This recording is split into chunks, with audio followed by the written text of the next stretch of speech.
Welcome back everyone, and today I'll be making this Russian T-90. The T-90 is Russia's main current tank, and there has been over 3,200 of them produced.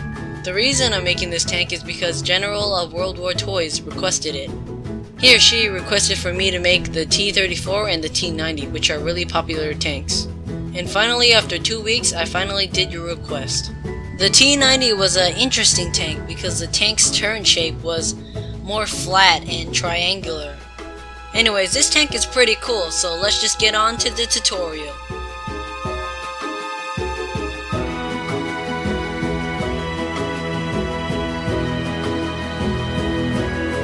Hey, how's it going, guys? It's a blood skinny jackass slapping little guns. Yeah.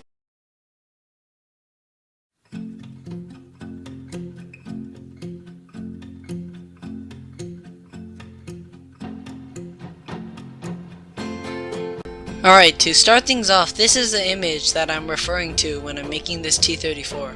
As you can see in this picture, the tank has these weird triangle things pointing out on the side of the turret. The first thing I'm making is the body of the tank, as always. I first cut out two identical flat pieces for the top and bottom of the tank. Then I used some other pieces of cardboard to make the angles.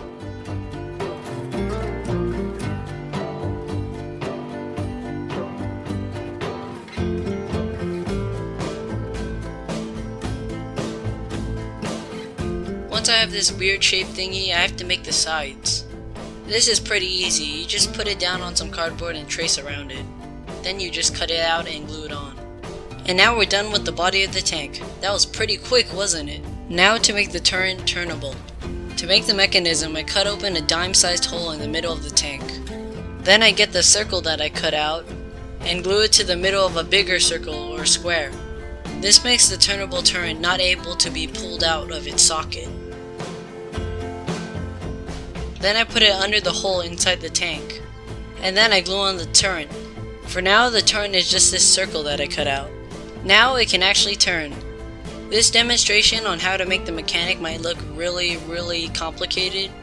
And it probably is because you're supposed to do this before you assemble the tank.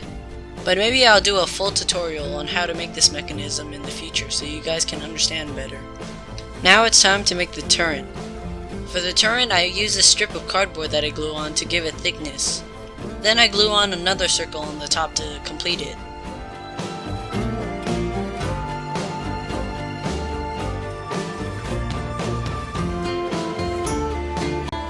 After that, I start adding the triangle thingies. To make the triangles, I just get a piece of cardboard, and then I bend it at a 90-degree angle and glue it on. And then, to make it not have a hollow inside, I fill it up with hot glue. Then I add 6 more around the tank, but make sure to leave a place for the gun. After that, I start adding details around the turret. For this, I just glue on a bunch of scraps around the tank. This is to make the tank less smooth and more detailed.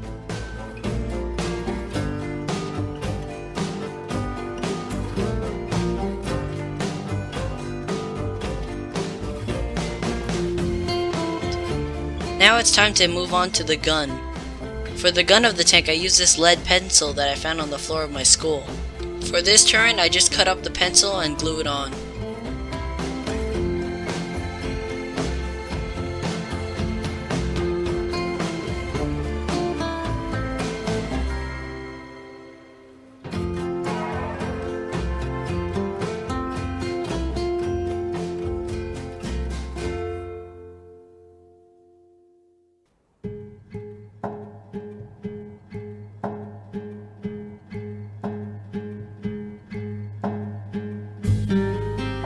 Now it's time to add the wheels for the tank.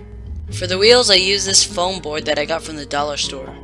This is because foam is thicker than cardboard, so it makes thicker wheels. Then I just cut out a ton of wheels and glue them on.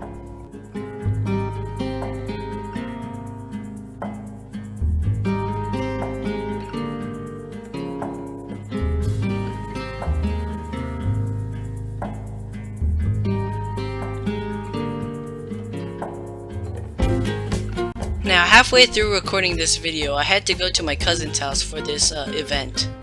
Yeah, it was Mother's Day the day I built that, and we had to go to my cousin's house. But I didn't want to stop building, so I continued to build at my cousin's house. And hey look, this is the same day I filmed Hobo Wars too! After I finished the tank, I started filming Hobo Wars. This just shows you how old this video actually is.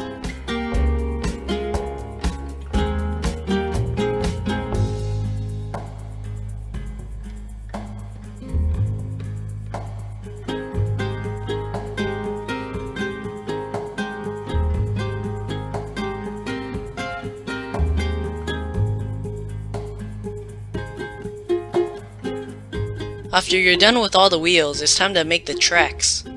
For the tracks, I got this piece of cardboard that was a lot thicker and had a lot of corrugation, and I peeled off the top layer to have this weird corrugated track thingy. This method of making tracks is really helpful and it looks pretty good. After I'm done making the tracks, I leave them on hold. I don't want to add the tracks right now because I'm going to paint them a different color later. Now I'm adding this covering for the wheels. For the covering, I use some index card paper. This is because index card paper is a lot thicker than normal paper. I first glue on this first strip for the top, and then I cut out another piece of paper for the side. Pretty self-explanatory.